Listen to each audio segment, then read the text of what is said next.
Sir Isaac Newton క్రీస్తు శకం 1687 సంవత్సరంలో జన్మించాడు. ఇతను ఒక భౌతిక శాస్త్రవేత్త, మ్యాథమెటిషియన్. ఒకరోజు ఏం జరిగిందంటే, న్యూటన్ ఒక యాపిల్ చెట్టు క్రింద కూర్చుని ఏదో చదువుకుంటూ ఉంటాడు. అప్పుడు ఒక యాపిల్ అతని మీద పడుతుంది.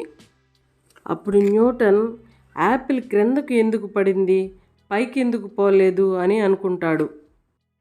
న్యూటన్కి ఒక ఆలోచన వచ్చింది.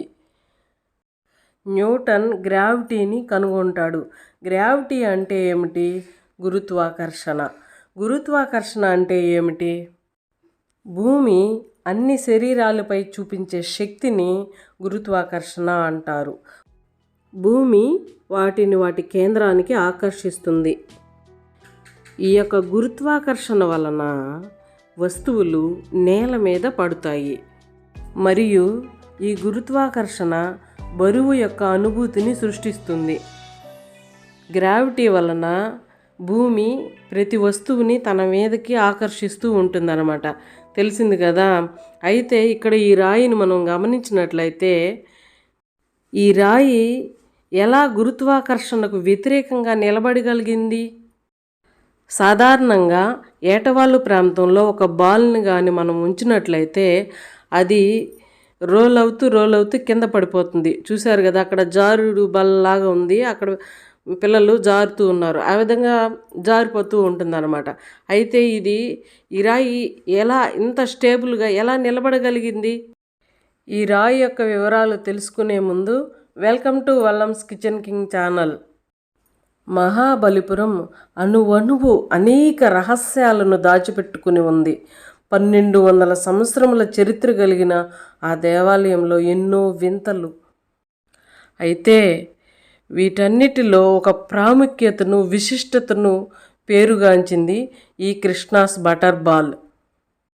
దీనికి దాదాపు 1200 సంవత్సరాల చరిత్ర ఉంది. ఇది దాదాపు 20 అడుగుల వెడల్పు, అలాగే పొడవు, ఎత్తు కలిగి కేవలం 2 చదరపు గజాల స్థలంలో నిలిచి ఉంది. దాదాపు 250 టన్నుల బరువున్న ఈ రాయి అక్కడ చెక్కు చెదరకుండా ఉండడమే ఇప్పటికీ మిస్టరీగా ఉంది.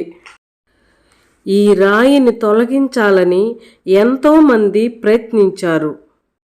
అయితే క్రీస్తు శకం 1908లో ఈ ప్రదేశాన్ని పరిశీలించిన సర్ ఆర్థర్ ఆలీ అనే బ్రిటిష్ గవర్నర్ ఈ రాయిని చూసి ఇది చాలా ప్రమాదమని, దీన్ని తొలగించాలని ప్రయత్నించారు.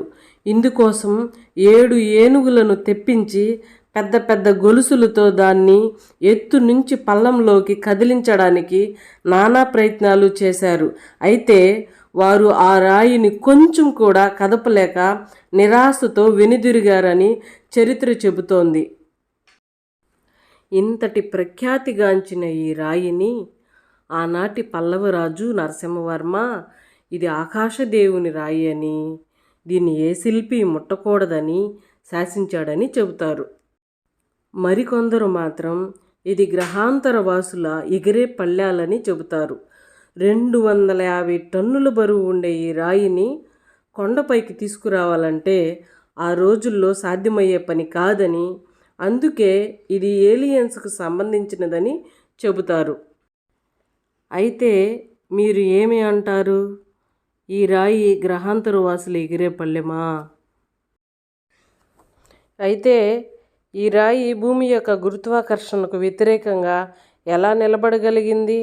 ఎలా పడిపోకుండా అలాగే నిలబడగలిగింది స్థిరంగా? ఇది ఒక మాయ, ఒక అద్భుతమా, ఒక మిస్టరీయా? ఏలియన్స్ నిజంగానే ఇక్కడ తిరుగుతున్నారా? అదిగో ఆ అబ్బాయి అనే ఏలియన్. మీకు తెలిసినట్లయితే కామెంట్ చేయండి, లైక్ చేయండి, షేర్ చేయండి, మన ఛానల్ని సపోర్ట్ చేయండి, సబ్స్క్రైబ్ చేసుకోండి. ఇంకా మరెన్నో మంచి మంచి వీడియోస్ తీస్తాము.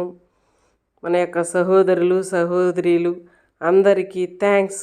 ఇంతవరకు మన వీడియోస్ని సపోర్ట్ చేసినందుకు.